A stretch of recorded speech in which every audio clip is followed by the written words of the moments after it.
All of his co-workers were gone. What could it mean? Stanley decided to go to the meeting room. Perhaps he had simply missed a memo.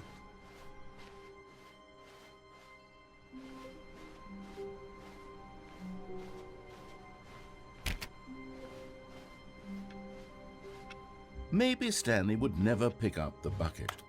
A lonely bucket, lonely and miserable and Stanley-less. Such a sad fate for a bucket. Stanley picked up the bucket.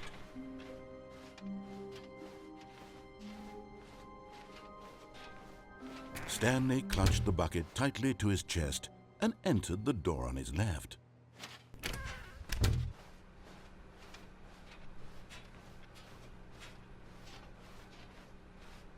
Still no one was here. Stanley needed the bucket's warmth and comfort now more than ever. Perhaps his boss's office was where he'd find answers. Oh, Stanley, can you feel it? The broom closet. It wants the bucket. You can feel that, can't you? The aura of jealousy? It's as clear as day. This broom closet believes it deserves the bucket. I can really feel it now. It's a bucket. It belongs in a broom closet. That's what the broom closet is trying to say here. It's supposed to go with the other cleaning supplies. Good for you, Stanley. Don't give in. Don't hand over the bucket. I know how hard it must be, given the pressure that the broom closet is putting on your shoulders right now, but you have to be strong. This is your bucket. This is your companion and lifelong friend. You can't hand it over. Oh, no. We're getting into name-calling now, it seems. Is this how... Coming to a staircase, Stanley and the bucket walked upstairs to the boss's office. Stepping into his manager's office, Stanley was once again stunned to discover not an indication of any human life. Crushed by the weight of this revelation, Stanley may have broken down into an emotional dump, but Stanley guessed the correct code by sheer luck. Was it that the bucket knew all along? Was the bucket guiding him? Yes, this is certainly the most logical explanation.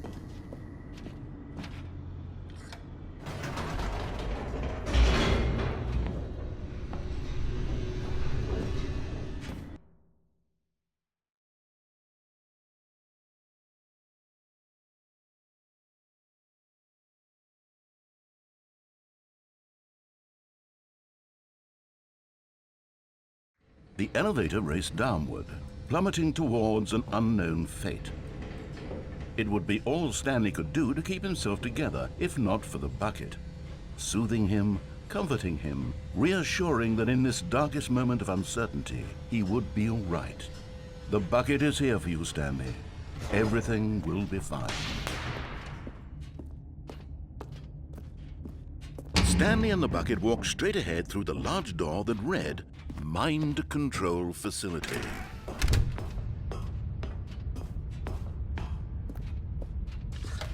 The lights rose on an enormous room packed with television screens. What horrible secret did this place hold? Stanley and the bucket both wondered to themselves.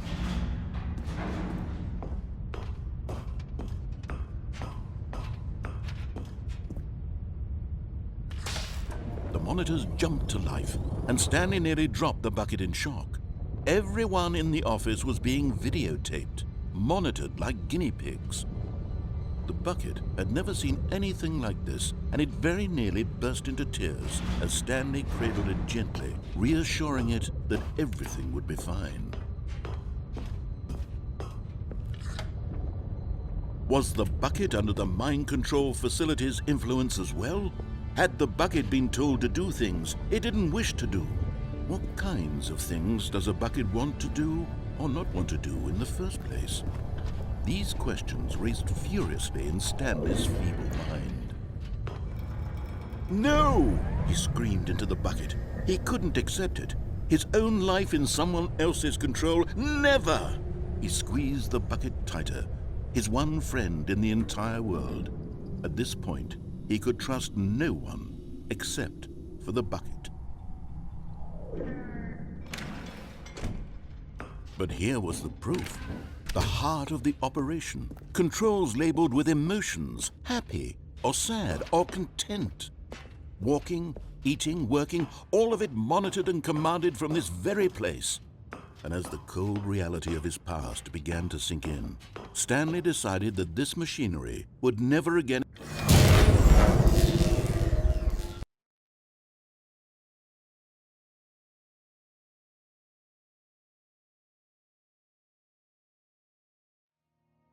Stanley and the bucket waited in blackness. Was it over? Yes, they had done it. Stanley and the bucket had defeated their greatest and darkest enemy, freed themselves from the tyrannical grip of the evil mind control machine. Freedom was now mere moments away. Excitedly, the two of them began to discuss the kind of life they wanted to live once they stepped through this massive door. The bucket wanted to learn to roller skate. Stanley wanted to sneeze in every country on Earth. Both of them wanted to begin watching a movie, any movie, but then stop it halfway through and begin watching it in reverse from the end. True, it was a simple life they envisioned, but it was one they'd lived together, with one another to lean on, to trust, to support, and to... What? Wait. What was happening? Why had the door stopped? Was Stanley and the bucket not about to be freed? An unbearable silence filled the room, lingering in uncertainty, until finally the truth hit Stanley square in the face. This building did not want the bucket to leave. Even the facility itself recognized the incredible calming presence of the bucket, needed the soothing warmth of the bucket, would go to any lengths not to part with the bucket. No. Stanley can't leave this place. Not while he has such a precious bucket in his arms. Not while this building has anything to say about it. Stanley realized he would never again leave this very room. But at least he has the bucket. To be trapped eternally in darkness isn't really so bad, Stanley thought to himself. As long as I have my bucket with me, right? I'll be okay, won't I? Stanley gulped. Very soon now, he was about to find out.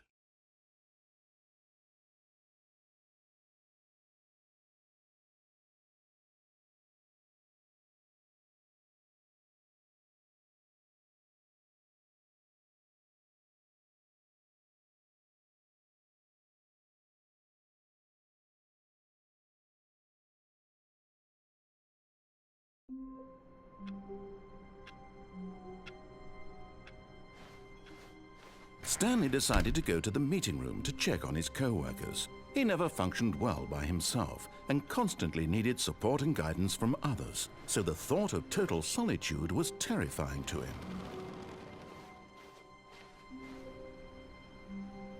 Stanley lifted the bucket into his arms, and a wave of comfort rushed over him.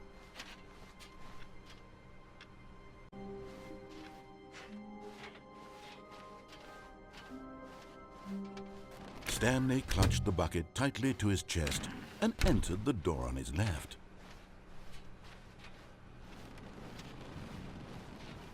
Still no one was here. Stanley needed the bucket's warmth and comfort now more than ever. Perhaps his boss's office was where he'd find out. Coming to a staircase, Stanley and the bucket walked upstairs to the boss's office.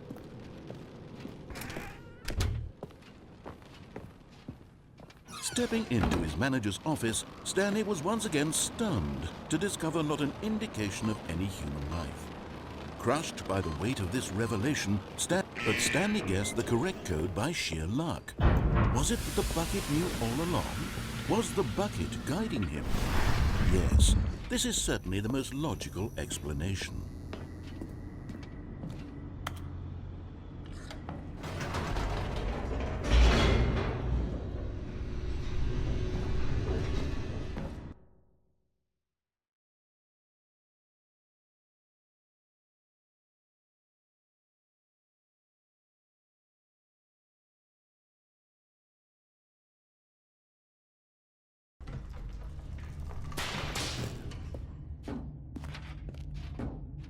Stanley and the bucket walked straight ahead through the large door that read, Mind Control Facility.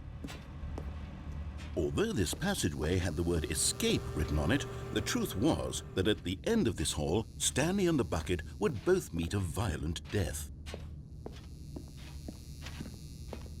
The door behind them was not shut. Stanley and the bucket still had every opportunity to turn around and get back on track. At this point, Stanley and the bucket were knowingly walking forward into a very painful death for each of them.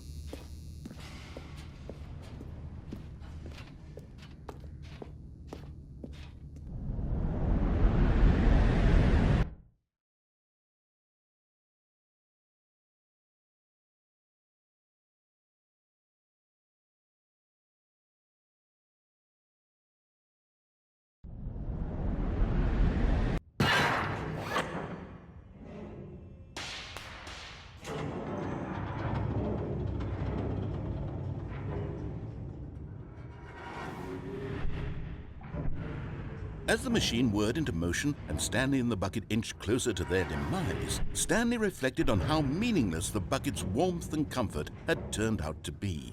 To be sure, it puts the mind and the soul at ease to embrace the bucket, but what use is a sense of ease when you're about to be crushed to death? This is what Stanley thought to himself, and he sort of kicked himself for wasting so much time carrying a bucket everywhere. Farewell, Stanley.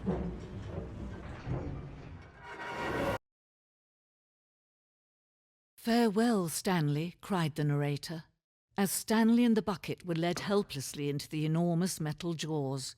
In a single visceral instant, the bucket's life came to an end as it was crushed violently to death.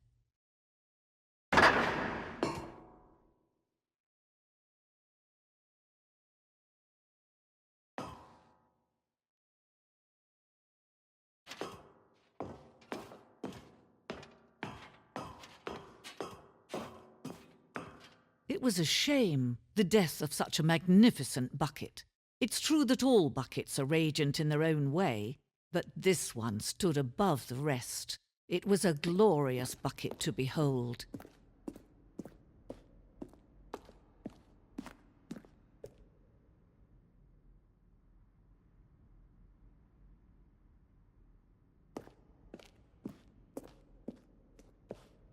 Can you see how arrogant it was for Stanley to take a bucket like this and to claim it for his own?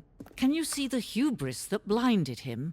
Can you see that the bucket is far more noble than Stanley will ever be in his short life? No man can own a bucket, and certainly not a bucket as dazzling to behold as this one. It is man who should kneel before the bucket.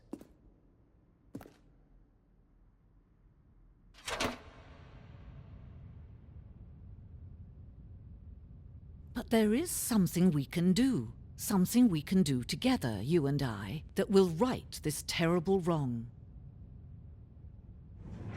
Let Stanley die. Let him be crushed by the machine. Don't reset the game. Don't give him another opportunity to run off with another beautiful bucket. We can save the world's buckets from their treatment as tools and implements if only we let Stanley die together. The bucket shall take its place as ruler, as leader, as commander of a new world, a new vision.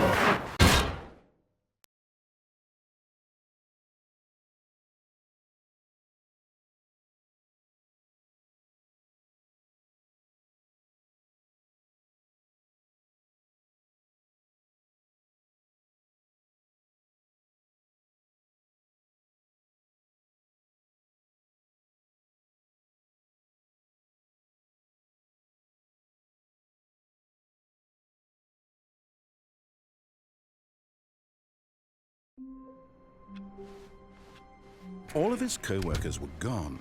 What could it mean?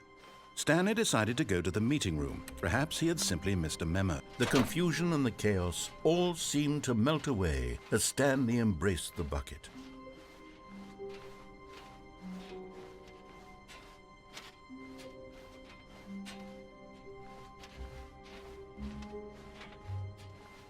Stanley clutched the bucket tightly to his chest and entered the door on his left. Still no one was here. Stanley needed the bucket's warmth and comfort now more than ever. Perhaps his boss's office was where he'd find out. Coming to a staircase, Stanley and the bucket walked upstairs to the boss's office. But Stanley just couldn't do it. He considered the possibility of facing his boss, admitting he had left his post during work hours. He might be fined for that. And in such a competitive economy, why had he taken that risk? All because he believed everyone had vanished? His boss would think he was crazy. And then something occurred to Stanley. Maybe, he thought to himself, maybe I am crazy. He looked down at the bucket in his arms. Am I crazy? He asked the bucket. The bucket returned his gaze, but said nothing at all. That's strange, Stanley thought. Usually the bucket is a source of guidance and wisdom for me in difficult times such as these. He held the bucket close, yet felt none of its familiar reassurance and comfort. And that's when Stanley realized, this isn't my bucket. It's just a normal, everyday bucket. Someone else's bucket, perhaps. How did I end up with someone else's bucket? This is all terribly wrong. Surely no good would come from this. Who knows what sorts of bizarre hallucinations Stanley might experience without the psychologically grounding presence of his bucket. And indeed, now he noticed that the rooms were repeating, which was, of course, very odd. And now he felt himself floating off the ground. Oh, gracious, he exclaimed. Without my bucket, I've gone truly mad. Where is it? I must find it. Far off in the distance now, he heard it, calling to him. Stanley! Stanley, it's me, the bucket. Could it truly be? He rushed forward from room to room, passing by one bucket after the next. None of them were his. None of them were his special bucket. Come to me, Stanley. Find me. He had to find the bucket. He had to return to his old friend. It was the only way to truly restore his sanity. And then suddenly, he froze dead in his tracks. He knew where the voice of the bucket had been coming from.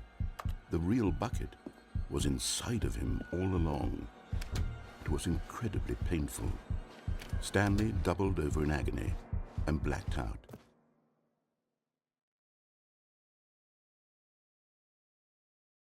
This is the story of a woman named Mariella.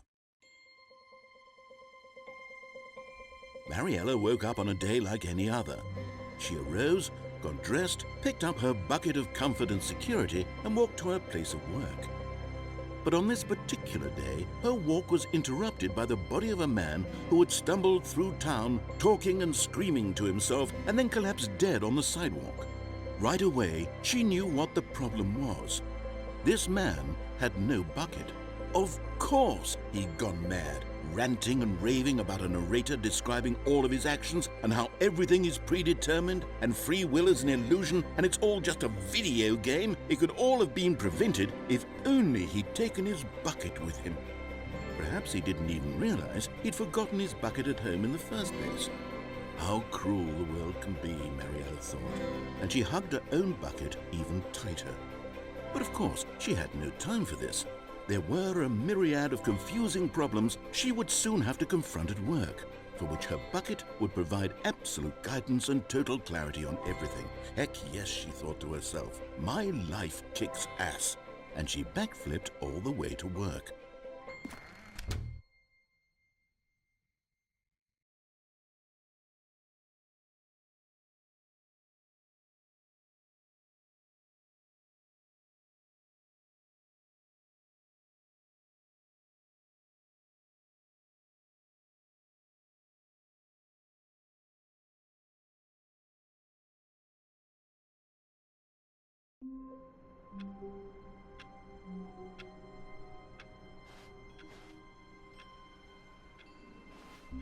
Stanley knew the office layout like the back of his hand. It was only a matter of time before he found the others, wherever they were.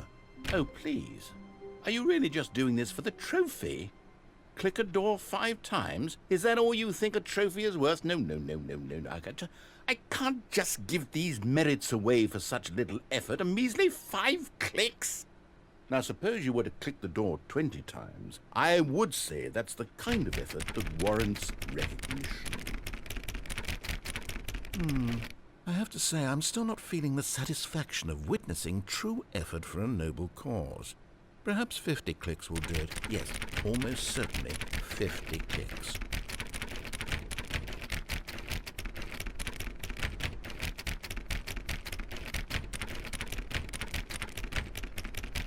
No, I'm still not feeling it. I want this trophy to have meant something. It has to be a true reward for valiant effort. I want to see some hustle, Stanley. I want to see commitment, a willingness to go all the way no matter the cost. Why don't you go put 20 clicks into door number 417?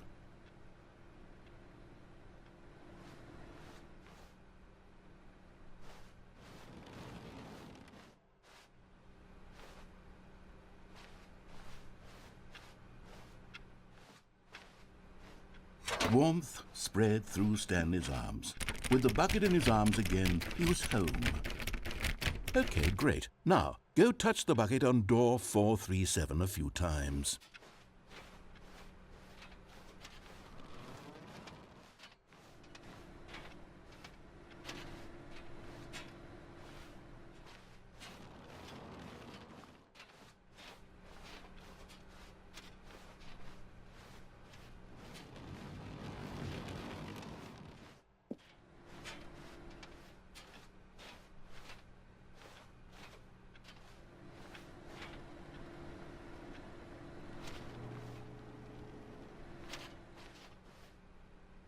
Yes, now we're getting somewhere. How about door 415? Give it some bucket love.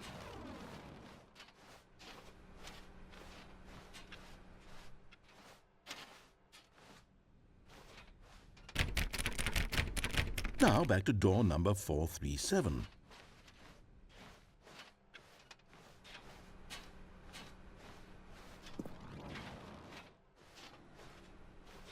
You know, I think the copy machine needs some attention. Why don't you rub the bucket on it a bit?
Stanley clutched the bucket tightly to his chest and entered the door on his left.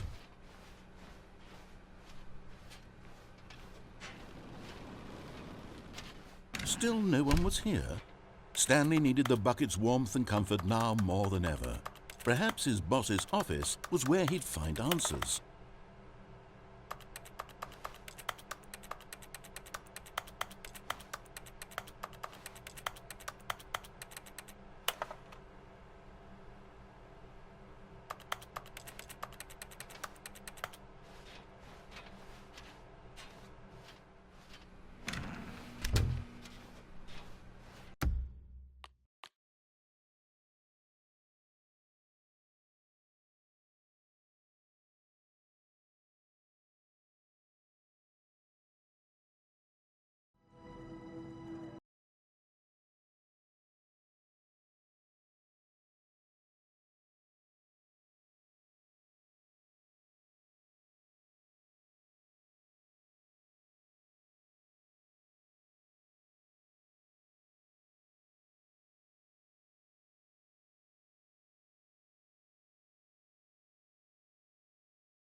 This is the...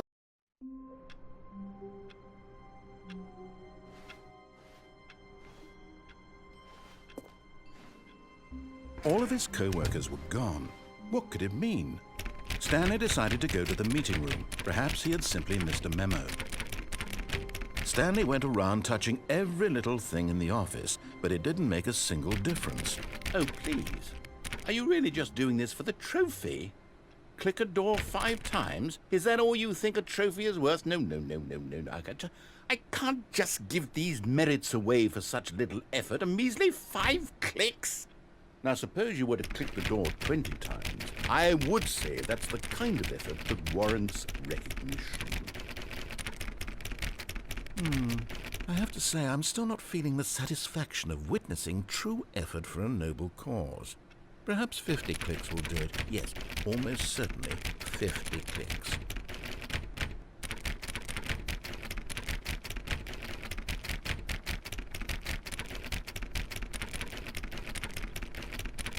No, I'm still not feeling it. I want this trophy to have meant something. It has to be a true reward for valiant effort. I want to see some hustle, Stanley. I want to see commitment, a willingness to go all the way no matter the cost. Why don't you go put 20 clicks into door number 417?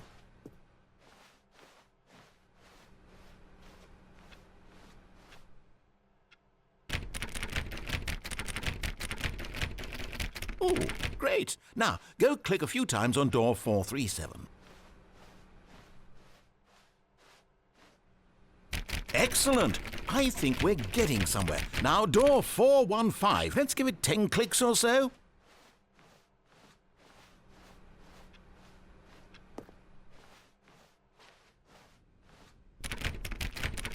Now, back to door number 437.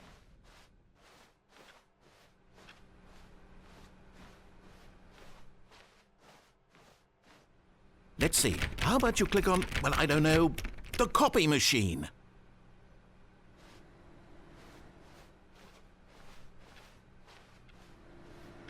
All right, back to room 417. I'm really feeling it now. I think we're getting somewhere.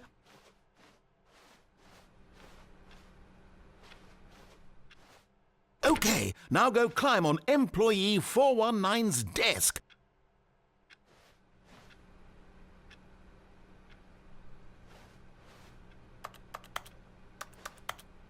Yes! This is great! You're putting it all on the line, Stanley. I like that. All right, let's keep it up. Go give me a few clicks on door 416. We've almost got it! Now the copy machine, do that one again!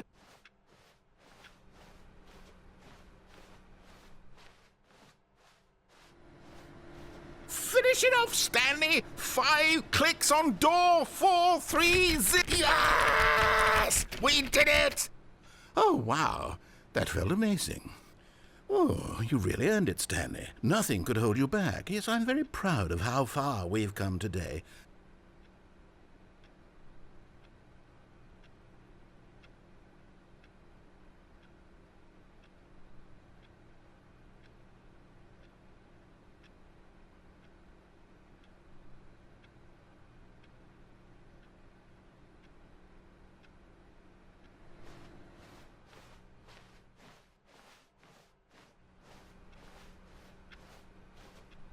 Stanley picked up the bucket and smiled. He'd never be alone again, not truly alone, not with the bucket around. Stanley clutched the bucket tightly to his chest and entered the door on his left. Still no one was here. Stanley needed the bucket's warmth and comfort now more than ever. Perhaps his boss's office was where he'd find... Coming to a staircase, Stanley and the bucket walked upstairs to the boss's office. Stepping into his manager's office, Stanley was once again stunned to discover not an indication of any human life. Crushed by the weight of this revelation, Stanley may have broken down into an emotional dumpster fire, if not for the soothing presence of the bucket. Even now, in his darkest of hours, did the bucket's warmth and guiding light pierce the dark clouds of confusion and chaos. It would be with him always. The bucket would, and he knew it. The two of them were inseparable. At this point, Stanley was so absorbed in the tender spiritual connection he shared with the bucket that he didn't notice the keypad behind the boss's desk. Nor in his bliss of simply being near the bucket did he have any notion that the PIN number for the keypad was 2845.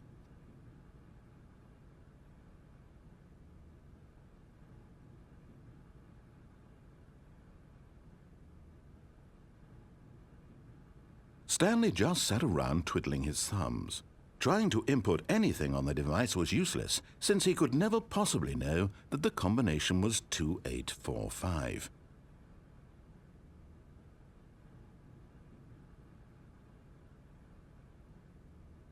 "2845.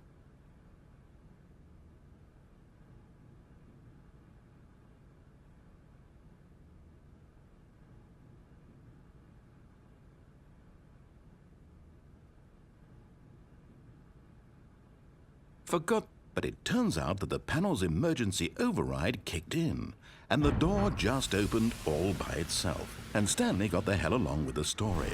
Well, whoop-de-doo.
All of his co-workers were gone. What could it mean? Stanley decided to go to the meeting room. Perhaps he had simply missed a memo.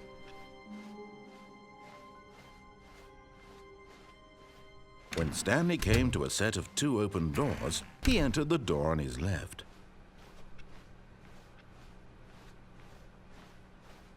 Yet there was not a single person here either. Feeling a wave of disbelief, Stanley decided to go up to his boss. Coming to a staircase, Stanley walked upstairs to his boss's office.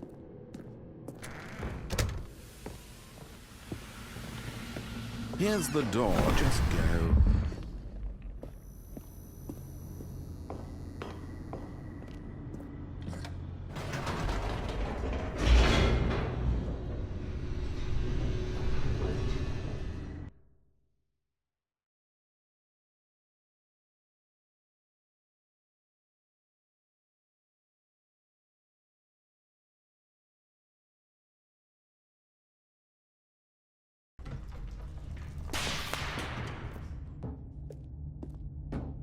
Stanley walked straight ahead through the large door that read Mind Control Facility.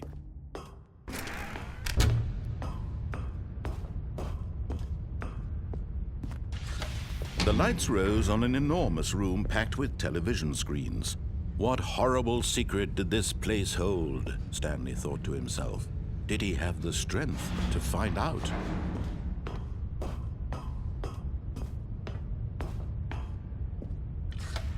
Now the monitors jumped to life, their true nature revealed. Each bore the number of an employee in the building, Stanley's co-workers.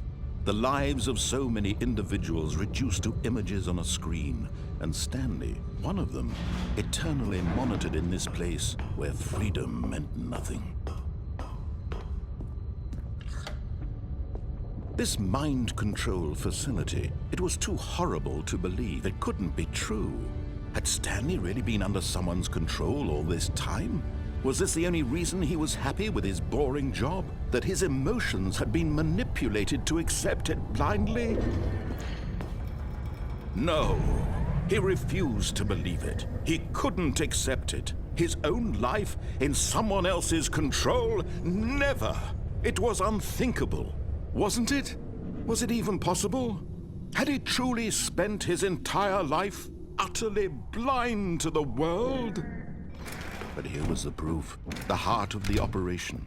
Controls labeled with emotions, happy or sad or content.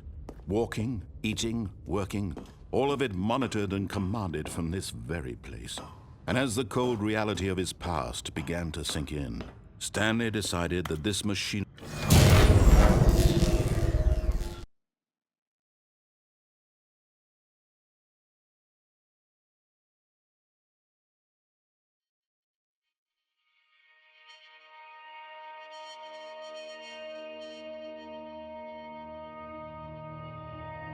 blackness and a rising chill of uncertainty. Was it over? Yes!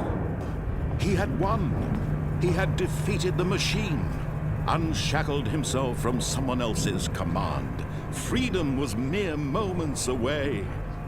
And yet, even as the immense door slowly opened, Stanley reflected on how many puzzles still lay unsolved. Where had his co-workers gone? How had he been freed from the machine's grasp? What other mysteries did this strange building hold? But as sunlight streamed into the chamber, he realized none of this mattered to him, for it was not knowledge or even power that he had been seeking, but happiness. Perhaps his goal had not been to understand, but to let go. No longer would anyone tell him where to go, what to do, or how to feel. Whatever life he lives, it will be his. And that was all he needed to know. It was perhaps the only thing worth knowing. Stanley stepped through the open door. Stanley felt the cool breeze upon his skin, the feeling of liberation, the immense possibility of the new path before him. This was exactly the way, right now, that things were meant to happen. And Stanley was happy.